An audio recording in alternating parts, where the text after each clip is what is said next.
की परिस्थितियां ऐसी थी कि अंग्रेजों को भी लगता था कि कोई पॉलिटिकल पार्टी खड़ी करनी है, कोई ऐसी पार्टी, बाबुओं की पार्टी, और वो पार्टी खड़ी हुई। परसेप्शन बनाने का कार्य अंग्रेजों ने तब भी शुरू किया था।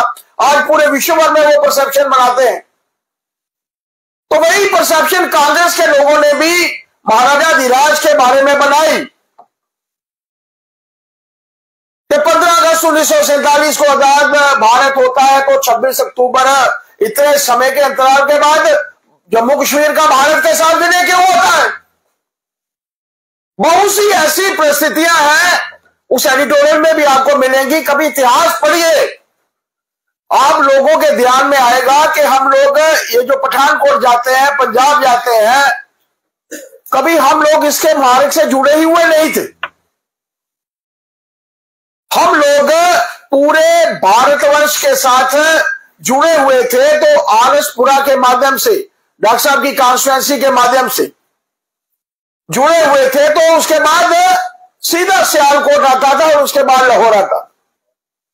आप सोचिए कि वैसी परिस्थितियों में एक ऐसा महाराजा जो विलायत में, जिसके बारे में खजाना जी ने, हमारे एमपी साहब ने, बाकी वक्ताओं ने भी बहुत अच्छा कहा, डॉक्टर साहब के बारे में मैं बता रहा था कि बहुत अच्छे शब्दों में उन्होंने बात रखी,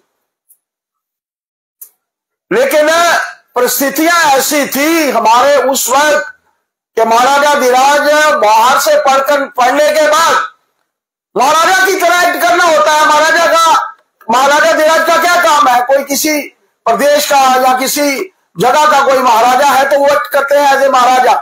other than that, princely states के बाकी लोग भी, जो बाकी महाराजा होते थे, वो भी नाखुश थे, क्योंकि इन्होंने हमेशा से आम जनता के हित के बारे में सोचा।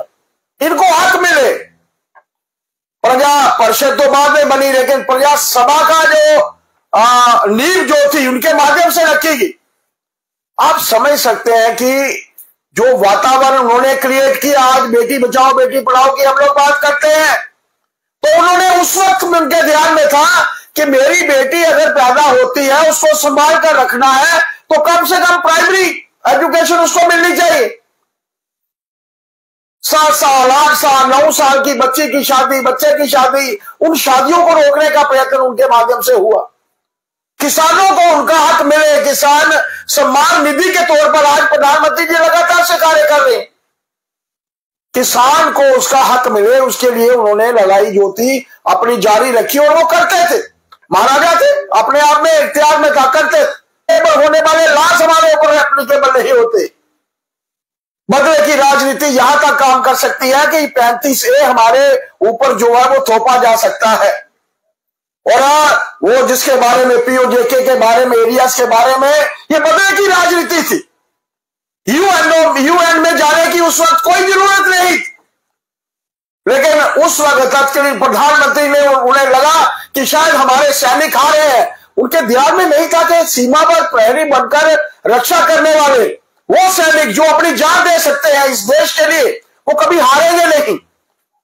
हर बार जो जिस तरीके से कांग्रेस हर बार युद्ध टेबल के ऊपर भी हारती थी, उस समय में भी वो युद्ध हम लोगों ने हारा, और वो एरिया जो उस वक्त पाकिस्तान के नाजायज कब्जे में थे, आज तक कब्जे में रहे। मित्रों, आज हम उस महान विभूति को याद कर रहे हैं। 26 अक्टूबर को बिना शर्त विलय हुआ, और विलय का डिले का कारण जो मैंने आप लोगों के समक्ष रखा, कभी आप इसका इतिहास पढ़िए। परसेप्शन बनाई जाती थी, उस वक्त भी बनाई जाती थी, आज भी बन रही, और इस परसेप्शन को बनाने में कांग्रेस की भूमिका हमेशा से अग्रणी रही। हम लोगों को इतिहास के बारे में जानना चाहिए, और आज नरेंद्र भाई मोदी जी के जो नेतृत्व में 35A का हटना, 370 का हटना, आज वो इख्तियार जो उस वक्त एक सोशल रिफॉर्मर, एक ऐसा इंसान जो इस देश के लिए सोचता था, एक ऐसा महाराजा धीराज जो इस समाज के लिए सोचता था, एक ऐसे महाराजा जिन्होंने इस समाज को आगे ले जाने में एक विशेष भूमिका निभाई थी, वो आज दिन जो है हम सब देख रहे हैं। आइए हम सब मिलकर उनके चरणों में नमन करें, और जो कार्य, जो सोच उनकी उस वक्त थी, महाराजा होने के साथ साथ भी, आप सोचिए प्रिंसली स्टेट्स में रहने वाले दूसरे महाराजा जो थे, वो सोचते थे कि अंग्रेजों के साथ हम लोगों को मिलकर रहना है ताकि हमारी पावर्स रहे, लेकिन पावर से हटकर इस समाज का मैं भला कैसे करूं, ये हमारे महाराजा धीराज जी की सोच थी। शायद वहां के लोग, मुझे नहीं ध्यान के कौन क्या करता होगा, लेकिन आज अगर हम लोग महाराजा धीराज, महाराजा हरि सिंह जी को याद करते हैं, नमन करते हैं, तो उसके पीछे यही सोच है कि उन्होंने पूरा वर्ष सर्वस्व जो था, पूरी जिंदगी जो थी समाज के लिए दी, हमारे जम्मू कश्मीर के लिए दी, और जम्मू कश्मीर आज भारत का अभिन्न अंग बना है और रहेगा। उनके चरणों में मैं पुनः नमन करते हुए हमारे दोनों जिलों के अध्यक्ष और उनकी पूरी टीम को, और हमारे महामंत्री और उनकी जितने भी पार्टी के प्रमुख कार्यकर्ता आज यहाँ पर उपस्थित हुए हैं, इस सारी टीम को साधुवाद देता हूं कि हम सब मिलकर, काफी लोग चाहते थे महाराजा धीराज जी के बारे में